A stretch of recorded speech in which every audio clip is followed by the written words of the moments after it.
Hello friends, mind tree for you channel में आपका स्वागत है।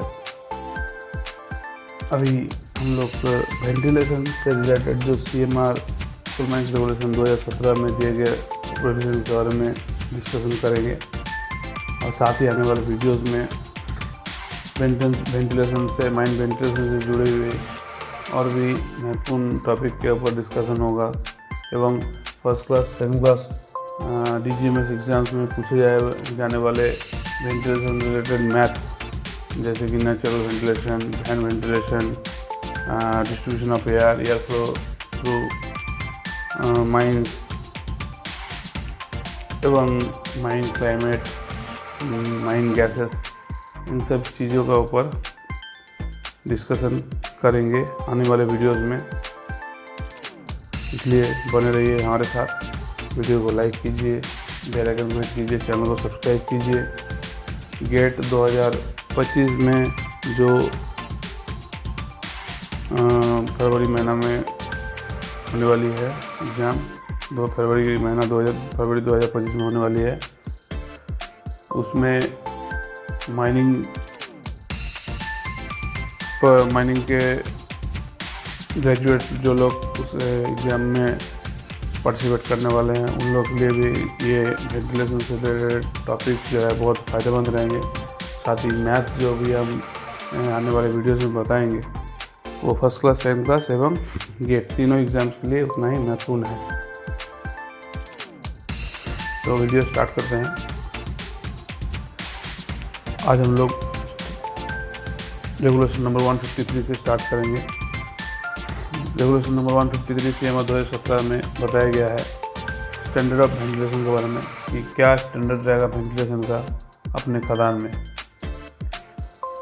माइंस, यहाँ बिलो ग्राउंड माइंस में हम लोग वेंटिलेशन का जो है रिक्वायरमेंट रहता है, तो हम लोग only underground below ground mines का ही वेंटिलेशन के बारे में हम लोग डिस्कशन करेंगे।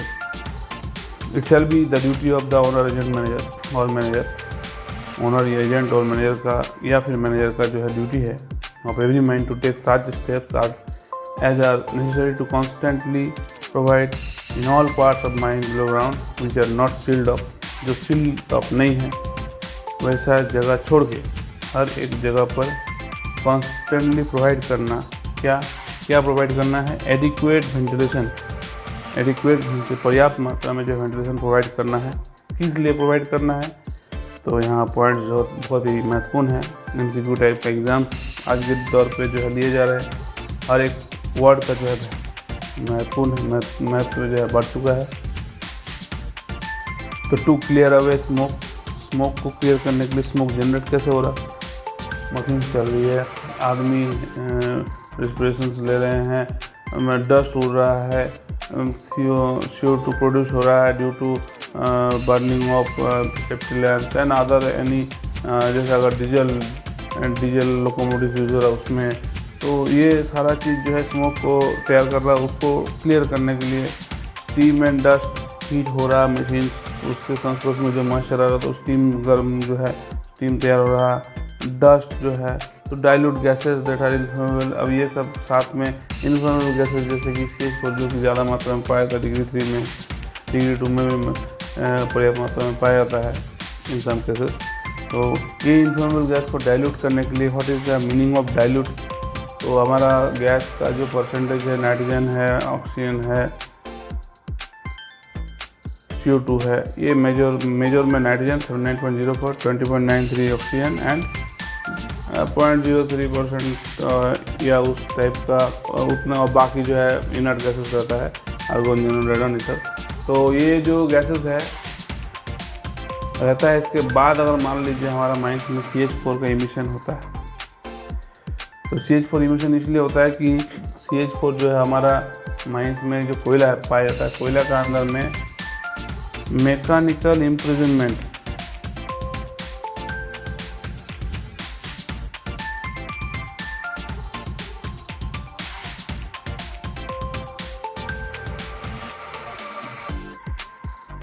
मैकेनिकल इम्प्रिजनमेंट, इस कंडीशन में जो है आबद्ध रहता है, पॉकेट्स रहते हैं उसमें आबद्ध रहता है। तो जब भी हम लोग कोयला को ब्लास्टिंग करते हैं या उसको कट करते हैं तो वो जो है जो इम्प्रिजन्ड CH4 है जो है निकल जाते हैं। बहुत समय ग्रेजुअल एक्सप्रेशन, आउटबास्ट, गैस आउटबास्ट, ब्लोअर, ये 3 टाइप से जो है निकलते हैं। लेकिन ये 3 टाइप ना हो तो नॉर्मली जो है मैकेनिकल इम्प्रिजन रहता है, पोर्स में CH4 रहता है। जैसे कोयला एक्सपोज होता है, कटिंग करते हैं, नया सरफेस मुझे ये नया सरफेस जैसे खुलता है तो वहाँ से जो है CH4 का इमिशन बढ़ जाता है। तो ये सारा गैस जब अपने माइंड एटमॉस्फेयर में आता है तो क्या होता है, उसका इफेक्ट को घटाने के लिए हमको जो है ज़्यादा से ज़्यादा सप्लाई करना पड़ता है एयर। तो ये सब चीज़ों के कारण हम लोग को जो है वेंटिलेशन का रिक्वायरमेंट रहता है to provide air containing sufficient oxygen and to prevent such excessive rise of temperature and humidity. हम लोग नॉर्मल वातावरण में भी देखते हैं, अगर हवा नहीं चलता है और नमी अगर ज़्यादा है तो उस केस में हम लोग फैन का जो है फ़ैन का बारे में, कहाँ फ़ैन है, कहाँ फ़ैन चल रहा है, वहाँ जाकर खड़ा होते हैं। क्यों? ये फ़ैन जो है ह्यूमिडिटी को जो है अपना जो पसीना है, अगर ह्यूमिडिटी बढ़ा हो तो पसीना जो है सूखता नहीं है, तो हम लोग को अनईजी फील होता है। उसको घटाने के लिए हम लोग फ़ैन के सामने आते हैं ताकि हमारा सतह के सामने में जो एरिया का एयर है उसमें ह्यूमिडिटी घटे इन द सेंस उस जगह का एयर जो है बाहर वाला एयर को जो है पुश कर दे ताकि हमारा जो है पसीना सूख जाए और हमको जो है कूलिंग इफेक्ट मिले, साथ में टेम्परेचर जो है थोड़ा हमारा बॉडी का घटे। तो ये चीज़ अंडरग्राउंड में भी होता है, तो उसके लिए भी हम लोग को हवा चाहिए। For the purpose of securing adequate ventilation as specified in sub regulation 1, सब रेगुलेशन 1 में दर्शाए गए हैं जो एडिक्वेट वेंटिलेशन उसको प्रोवाइड करने के लिए ओनर, एजेंट और and manager shall ensure that, क्या इंश्योर करेगा, in every ventilation district not less than 6 cubic meters per minute of air per person employed in the district of the on the largest shift, और जो largest shift होगा उसमें पर person 0.6 cubic meter per minute का air जो है provide करना है पर पर्सन। तो इस बारे में हम लोग का मैथ बहुत एग्जाम में आता है, फर्स्ट क्लास, सेकंड क्लास एवं गेट, तीनों एग्जाम में पूछे जाते हैं। साथ में जो भी कॉलेज में एग्ज़ाम होते हैं उन सब जगहों में भी पूछे जाते हैं। ये बहुत कॉमन क्वेश्चन है, बहुत इजी क्वेश्चन है, लेकिन जानकारी ना रहे तो दिक्कत हो सकती है। इसको हम लोग थोड़ा सा इलस्ट्रेट कर देते हैं। तो 6 metre cube per minute of air per person, ये एयर चाहिए हम लोग को, या फिर क्या चाहिए, और not less than 2.5 cubic meter per minute of air per ton of daily output whichever is larger, जो ज़्यादा रहेगा उसको हम लोग लेंगे। तो इस बारे में हम लोग डिस्कस करते हैं एग्जाम्पल से। तो उदाहरण के तौर पर हम लोग देख सकते हैं 6 मीटर क्यूब पर मिनट पर person in the larger shift, ये हम लोग रेगुलेशन में लिखा हुआ है। दूसरा लिखा हुआ है 2.5 meter cube per minute per ton of coal product daily coal production जो है। तो ये दोनों में जो लार्जर रहेगा उसको हम लेंगे। जैसे हम लोग एक उदाहरण लेते हैं, कोई एक माइंस में फर्स्ट शिफ्ट में कोल 120, सेकंड शिफ्ट में 90, थर्ड शिफ्ट में 70, तो आज डेली प्रोडक्शन है 250। तो जो लार्जर शिफ्ट है कौन सा है इसमें, ये वाला फर्स्ट शिफ्ट, इसमें 120 है। तो 6 मीटर के ऊपर मिनट के हिसाब से 120 आदमियों को कितना लगेगा, 720 मीटर के ऊपर मिनट एयर लगेगा। Air required as per production 250 ton का है, तो 250 इंटू 2.5 तो 625 मीटर के ऊपर मिनट। ये दोनों में जो है ज़्यादा कौन है, 720 मीटर के ऊपर मिनट। तो ये हम लोग का आंसर हो जाएगा, इतना हम लोग को हवा चाहिए। अगर सेम मैन पावर अगर रहा, सेम शिफ्ट पर शिफ्ट में से वो मैन पावर जो 120, फर्स्ट शिफ्ट में, सेकंड शिफ्ट में 90, थर्ड शिफ्ट में 70, तो उस केस में अगर प्रोडक्शन हम लोग का बढ़ता है 350 टन अगर प्रोडक्शन होता है तो 350 इंटू 2.5 तो 875 मीटर के ऊपर मिनट। तो इन दैट केस 875 जो हम लोग आंसर लिखेंगे, क्योंकि प्रोडक्शन के हिसाब से हम लोग को ज़्यादा आ रहा है। एक उदाहरण था छोटा सा, इससे एग्जाम में बहुत क्वेश्चन आते हैं, मैथ्स भी आते हैं इसी तरह का जैसा आपको दिया उदाहरण, तो इसको याद रखना है। और ये रेगुलेशन का ये वाला पार्ट से ही इसको पूछा जाता है, इसलिए इसको पढ़ना भी है, MCQ में भी पूछा जा सकता है।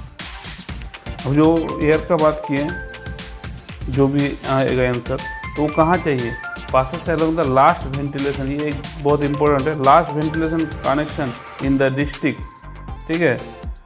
वहाँ पर हम लोग को हवा चाहिए, which means the in by most gallery in the district along which the air passes. In by most जो गैलरी होगा वहाँ तक जहाँ पर एयर पास हो रहा, ठीक है, वहाँ पर हम लोग को हवा चाहिए। At every place in the mine where persons are required to work or pass, तो air does not contain less than 19% of oxygen or more then 0.5% of CO2।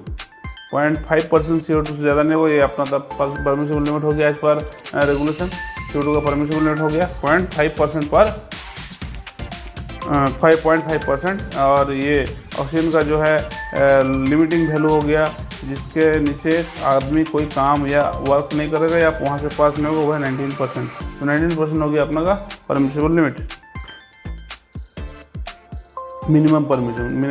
19% से ऊपर रहे ये अपना ऑलवेज इंश्योर करना है।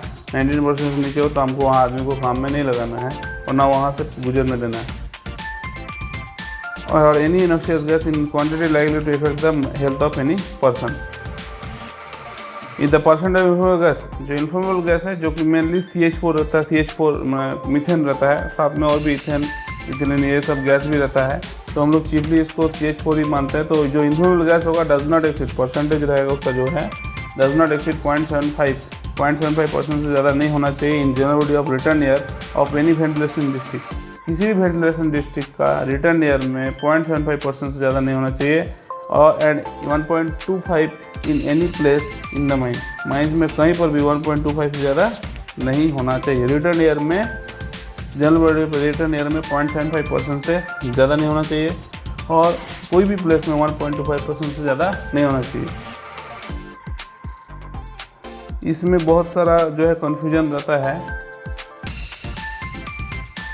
फॉर एग्जांपल ये दो इंटेक एयरवे है, ये रिटर्न एयरवे हैं, और ये डिस्ट्रिक्ट्स हैं, पैनल्स है, पैनल 1 2 3 4 5 6, तो जो भी नेमिंग हम लोग किए होंगे, तो एक पैनल का अंदर में मान के चलिए बहुत सारा डिस्ट्रिक्ट हैं, एक पैनल का अंदर में बहुत सारा फेसेस चल रहा, मान लीजिए इधर भी डेवलप, यानी यहाँ पर मान लीजिए इधर डेवलप हो रहा है, इधर डेवलप हो रहा, इधर भी डेवलप हो रहा।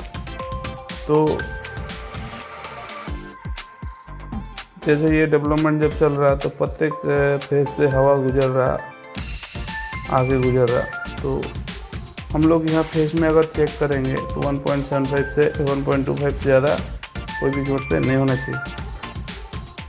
लेकिन जब हम यहाँ चेक करेंगे इसका, इस पैनल का ये रिटर्न है, this is return and this is intake. तो रिटर्न में जब हम चेक करेंगे तो वहाँ पर जो है 1.75 से ज़्यादा नहीं होना चाहिए। ये इसलिए कि अगर मान लीजिए यहाँ पर रिसाव हो रहा, इस जगह पर रिसाव हो रहा, यहाँ से गैस निकल रहा, तो इस जगह पर अगर 1.25 है या 1.1 है, 1.1 है, इसमें इस फेज से भी 1.1 निकल रहा, तो इस इन दैट केस क्या होगा, 2-3 फेज से 1.1 है तो परमिसिबल लिमिट के अंदर में अगर हम यहाँ पर अगर 0.75 का लिमिटिंग नहीं रखते हैं तो क्या होगा, कहीं पर भी गैस का एक्यूमुलेशन नहीं है ऐसा दिखाई देगा। लेकिन जब वो क्यूमुलेटिव में जाएगा 2-3 फेज का 1.1 का, तो वो 1.25 नहीं पहुँचे लेकिन 0.75 को जरूर क्रॉस करेगा, तो उस केस में भी हम उसको जो है डिस्ट्रिक्ट का इलेक्ट्रिसिटी कट ऑफ करेंगे, पूरा प्रिकॉशन लेंगे और ये मान लेंगे कि गैस हम लोग को मिला है। Next is the percentage of inflammable gas हो गया। The wet bulb temperature of any working place, जो वेट बल्ब टेम्परेचर रहेगा कोई भी वर्किंग प्लेस का,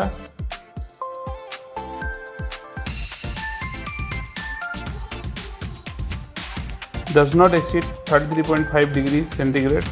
33.5 डिग्री सेंटीग्रेड का कभी भी क्रॉस नहीं करना चाहिए। where the weight bulb temperature exceeds 30.5 degree centigrade, arrangements are made to ventilate the same with the current of air moving at a speed not less than 1 meter पर second.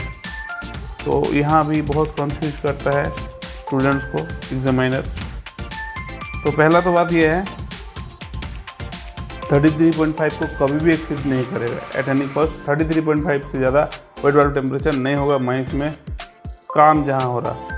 अगर वहाँ पर ज़्यादा हो रहा तो हमको काम बंद करना पड़ेगा और अरेंजमेंट्स करना पड़ेगा ताकि उसका वेट वाल्व टेम्परेचर जो है डाउन हो 33.5 से नीचे।